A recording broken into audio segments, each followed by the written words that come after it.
Welcome everybody, Josh the RV Nerd of Bish's RV. Thanks for coming back to the regular return of members, the RV Nerd Herd. This is the 235 MBH J Flight. What's really interesting is Jayco originated this floor plan in the White Hawk family years ago, and then Rockwood made it crazy popular, and since then so many other brands have been trying to and attempting to recreate the magic here, especially in the stick and tin world, but none have really done it successfully. I kind of feel like this actually may have accomplished this. So this floor plan gives us solid half-ton towability, big U-dinette slide, extra tall ceiling, double over double bunks, each rated for 600 pounds. So even if you're heavier like me, you can still sleep on those things, although they are a little, short for a taller person like me. Good storage in a small trailer, very nice tall shower. Actually, just a really nice bathroom overall. But kind of the secret and sauce here is what's going on up in the front nose of this sucker. We've got a full front pass-through, and it is a bendy bed, flopsy, dropsy Murphy bed, but it's probably one of the easiest ones to manipulate you're going to find out there. And the thing is, if you don't want it to be a Murphy bed, there is so much space at the foot of the bed. You could easily put a True Queen mattress in here. I'm not convinced you probably couldn't get an aftermarket king mattress and put it in here. It just may underlay below the hanging wardrobe closets a little bit. But they've accomplished some really interesting things here that I don't usually find in the stick and tin class. Now the underbelly's enclosed. It's got a dedicated roof ladder, which a lot of stick-built campers don't. A little mini camp kitchenette, not a full-on camp kitchen. Better stabilizer jacks and a better warranty than anyone else that I'm aware of in this class, at least. There's some really cool features on here, and I'm looking at it, it's like, I feel like I could see my family camping in something like this. I kind of like it, but it's got some things that aren't the best in every regard, and I want to share good with bad, pros and cons, and if you appreciate that fair approach, hit that subscribe button, and let's see what this one has inside. And, all the years I've been doing this, all the different versions of this floor plan I've seen different manufacturers attempt to create, something really struck me as I got in here, and that is how much bigger and open and spacious this is. Now, one of the reasons is the super light color palette just makes the whole thing look big. Secondly, it is taller. It's a 6'9" floor to ceiling clearance, and that creates just a greater sense of open space. It also means taller storage, more space between the bunks, more headroom in the shower, like some really nice, good features go into that. The thing is, though, the RV actually is bigger. Like, if you compare this to a Rockwood 2509S, the very similar floor plan, or the White Hawk 21 MBH, this is like a solid 2 foot longer. I actually question if it even needs to be, but when you are inside, it is kind of undeniable. The extra space in here is really, really nice. And even though it's a one-room cabin, we're in a full J Flight, not an SLX. So what that means is that we get things like centralized air, even in this primarily one-room cabin. Now, thankfully, that TV's on a pivoting swing arm. So when you're in Murphy sofa mode or laying in bed at night in the front bed, you can keep an eye on it. By default, it does turn flat to face toward that big U-dinette over there, which is what I call a true U-dinette. It does fold down into a large sleeper. I'll give you a sample of that later, actually. I like what they're doing over here with a full complement of kitchen appliances. So some manufacturers, a lot of brands still have a microwave and a nice 12-volt fridge. A lot of brands are getting rid of ovens, though. Now, that's a small Easy Bake Oven, but, man, it's still an oven. Sorry, it's not literally an Easy Bake Oven. You're not cooking with a light bulb. I forget that not everybody's familiar with my stupid nerdisms. It's just I call the smaller ovens Easy Bakes because they're smaller, Full J-Flight here, getting us a little bit of cross breeze window coverage over here in the windows. You might notice, though, that they are also nicely tinted. Now, they are rocking the traditional, I call them knee knocker dinette posts down here, which is absolutely not my favorite thing. You can get on Amazon if you search RV folding table leg or something stupid and simple like that. You'll come up with a whole variety of alternative solutions that you still use the same tabletop.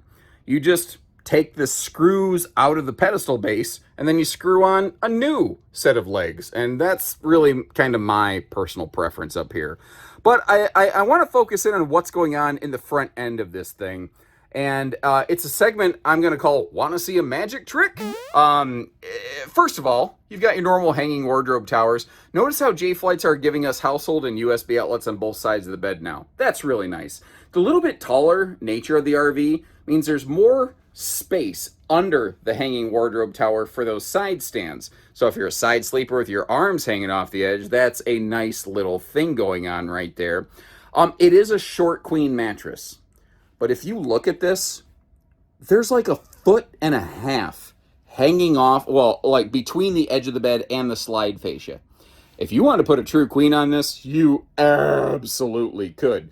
Now, if you want to put a true queen on it and maintain the Murphy function, you might have to get a little more creative. And that's one of the other cool things. This RV has a magic trick. It gives us super slide space without super slide size or cost. First of all, nerd size test demo. Because it's a short queen, I don't even got to kick my shoes off because they're never going to get on the furniture. You'll basically find, when I'm laying down at like pillow level, where on my little ankle socks, right about there is hanging off the edge of the bed. I will say, for a basic stick and tin camper, this kind of backbreaker death wafer mattress is not the worst I've ever felt. Like, I would still throw a foam topper on it, but I could make do with this. This doesn't suck. This really is not the worst bedding I've found on a basic stick and tin camper. I'm kind of happy with it overall. I really like the breeze windows across the sofa bed station as well. Now, this is pretty easy to put away. It is, again, just a straight flop bed. It doesn't have a gas strut or anything. You are manually lifting this, but look at my arms. If my chicken arms can do this, you can do this too. This is not hard. There is a handy little bullet latch, basically, that secures things on both sides. I'm just doing one for a quick demo. And these jackknife sofas, if you've never messed with them, pull the front in till it stops, pull the back forward, and it drops right in place. It makes everything very simple and easy that way. And when you do this, the way it opens up this space, I don't even know if I can effectively communicate it on camera. I really recommend you see one of these in person and ask to have the Murphy bed put up and down. And it's awesome in here. Now, a couple things here. When the bed's out of the way, you see that you've got a fold down center armrest. You don't have to have it. It also does include those handy two little like removable bolster cushions. Some people like those, some people don't. They're free floating. I personally find them kind of annoying, but they are fun to throw at the TV on sports day instead of throwing a brick at your TV. Oh, I just noticed something. Another benefit of the central air package up here. You see how you do at least have one central air vent on the front side of that privacy curtain? So that if you, here, let's go ahead and show you. Let's pull the privacy curtain. You know, you actually can still get nice cold air going through there. So, I mean, that's obviously beneficial, because if it had non-centralized air and you closed it off, you'd end up sweating to death overnight. That, to be fair, is actually one of the common challenges with a lower bunk in a double over double bunk arrangement like this. If you pull that privacy curtain, the bottom bunk gets swampy, and it gets swampy fast. So depending on the kind of situation you have going on, you may like want to add some kind of fan or something to help get some air pushed up in there somehow or another. I'm not exactly sure how you'd accomplish it, but otherwise that bottom bunk gets hot. Ask me how I know. So the total storage in this, though, like gives you dedicated wastebasket space. You do have that interesting kind of corner diamond-shaped pantry, but did you notice my backpack was thrown over in there? There's actually some really nice storage going on over in that corner. Plus, obviously, you got all the storage all the way under that entire U-dinette, which folds down into a big sleeper. Now, giving you a look at the bunks, I realize that we haven't been back there yet. These are each 600-pound rated for sleeping when the RV is not moving, or 400-pound rated for cargo when the RV is moving. It's important to understand that distinction. And when we move up into a full J flight, the bunks start getting breeze windows, both top and bottom. That's a fire escape window down there, and that does open for good airflow. Now, the top bunk gets a USB set of plugs. The bottom bunk gets a household set. I've never fully understood why they do different types, but I do fully understand why they add an actual locking mechanism on their bathroom door for a little bit of parent sanity, time, and space. That's a welcome addition. Great space around that toilet. I found that absolutely fine. I'm looking at where the shower wall kind of meets up with that thing. I could see it being somewhat problematic for lefties, but overall I think you're going to be okay. Now, when we move up into full flight, whether it's Eastern or Western built, Idaho versus Indiana, you always get a full medicine cabinet. You always get the dollar store 4-inch fart fan, but the SLXs actually have no vent fan, so I'm happy to see at least that.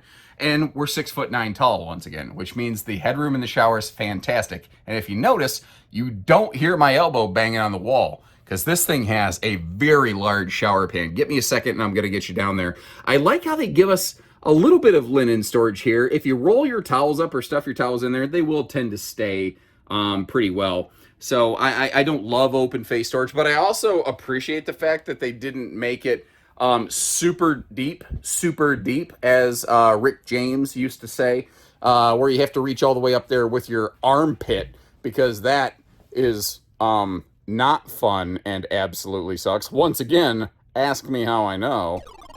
Now, the slide closed road mode function of this RV couldn't get much better, maybe technically, but I mean, this is what I was saying earlier. When this bed is down, there's like 1.5 feet, 2 feet between it and the slide fascia. I genuinely wonder if this RV couldn't be equally awesome and functional if it was like shortened up a whole foot. Other than maybe losing a little bit of awning space, I can't see a whole lot of downsides, because the RV would be shorter, lighter, easier to tow, less weight. You know, if it was closer to 27 feet than 28 feet, I could totally live with that myself. But it doesn't matter. Anyway, moving around here, navigating this RV is very, very simple thing. There's no sideways travel trailer 2-step required. It almost makes me wonder, you know, do you need a slide out in this RV? But the thing is, they make a no-slide Murphy bed double over double thing with a dinette. It's a totally different floor plan. So I think that they agree a no-slide version of this works, because they already built it, you know? And if you appreciate how we always take the time to close up the slides to show you things in road mode, hit that subscribe button, or at least click the little like button on the video. It costs you nothing, and it does help the video kind of spread out there to help spread the message, you know? I'd appreciate it. And in terms of towability factors, if you take a look over on the left side of the screen, you see this one comes in a little bit under 28 feet. And total maximum loaded with full cargo, about 7,000 pounds, pretty much all in the nizzos, as the Snoop Deal Double G might offer. Well, that's a pretty solid pairing for what a lot of people, I think, would consider half-ton towability. Always, you know, towing factor is always slightly situationally case dependent, but I think generally speaking, this one qualifies pretty fairly. Now, as long as I'm over here, let's take a look at the back corner of this sucker. You got a black tank flush, outside hot cold utility shower, and a single sewer outlet. Is always a crowd pleaser feature. Notice too that they gave this full windows all the way around. When you move up from SLX to full flight, like we're looking at right here, you're good. By the way, I ate at Wahlburgers last night, and they have a whole bunch of different kind of tater tots, and one of the things they have on their menu is a tots flight. What? Okay. Apparently full J flights only do one slide side window. I did not consciously even register that until just now. So, hey, I guess credit to Jayco. You kind of fooled me until I came out here. I caught it eventually, so sorry for the unintentional misleading. But anyway, a tots flight, like a beer flight, but with different varieties of tater tots. I was like, say no more. Sign me up. Say less. Now, we've got a box of stuff blocking us up here in the pass-through compartment, but hey, let's turn chicken poop into chicken soup. We're going to use that for a handy size reference, because that box unmoved over there helps you get a little understanding of size, scope, depth, scale, all those things effectively. Now, when we move up to a full flight, we gain a fiberglass swept nose as opposed to just the conventional corrugated skin nose. That's just one of the easiest ways to, like, am I in a full flight or is this an SLX little brother? This is a full flight. Power tongue jack on the front, dual 20-pound propane tanks that I think are sufficient for this class. Also runs the quick drop stabilizers that you won't always find on some of the other stuff right there. They really do the job of keeping this thing from rocking and rolling around as the kids are bouncing around. If they're all jacked up on marshmallows and Mountain Dew, Well, it helps keep the camper from making you motion sick, you know what I mean? Decent power awning space on this, but it's not the world's largest RV. You got the big baggage door in the front, and you got the little mini camp convenience station thing, kitchenette in the back here. So they were slightly limited. Now, someone say, yeah, why didn't they put the awning behind the camp kitchen? They may not have had room. I don't know if they were able to slide the camp kitchen forward, because you do have a marker light back there in the tail. You couldn't just bury the awning arm behind it. So it might have been a physical restriction kind of situation. I'm not entirely sure. The little kitchenette though, it ain't terrible. I don't hate it. You do have, I like the double extension griddle. Some people really worry about the griddle being too close to the RV, too much heat near the RV. That really isn't a real world problem, but it is nice that it pulls away so that if you are trying to reach something up here, you're not burning yourself. You know, by the way, if you ever meet someone who's a professional chef, if they roll their sleeves up, their wrists are gonna have all kinds of burn marks on them, because it happens all the time when they're in the kitchen. It's just one of those things. But if you watch that movie Ratatouille, you know, the Pixar movie or whatever about the rat that cooks food, that the professional chef lady in that show has burn marks on her arm. That was just an awesome point of detail they applied there. You don't care, I'm sorry. Notice too, this does have a dedicated roof ladder. That's another thing that Full Flight has that SLX lacks, which definitely makes it a lot easier to get up here, because one of the funny things that manufacturers have going on is, if you read their warranty guidelines, it's like every 90 days you're supposed to get up here and check your roof, but then they don't give you a ladder to do that. I don't love that, you know. The Full Flights also have a standard 30 amp 30 amp PWM charge controller and 200 watt solar package. Sorry, I was just reading their chart, and it's funny.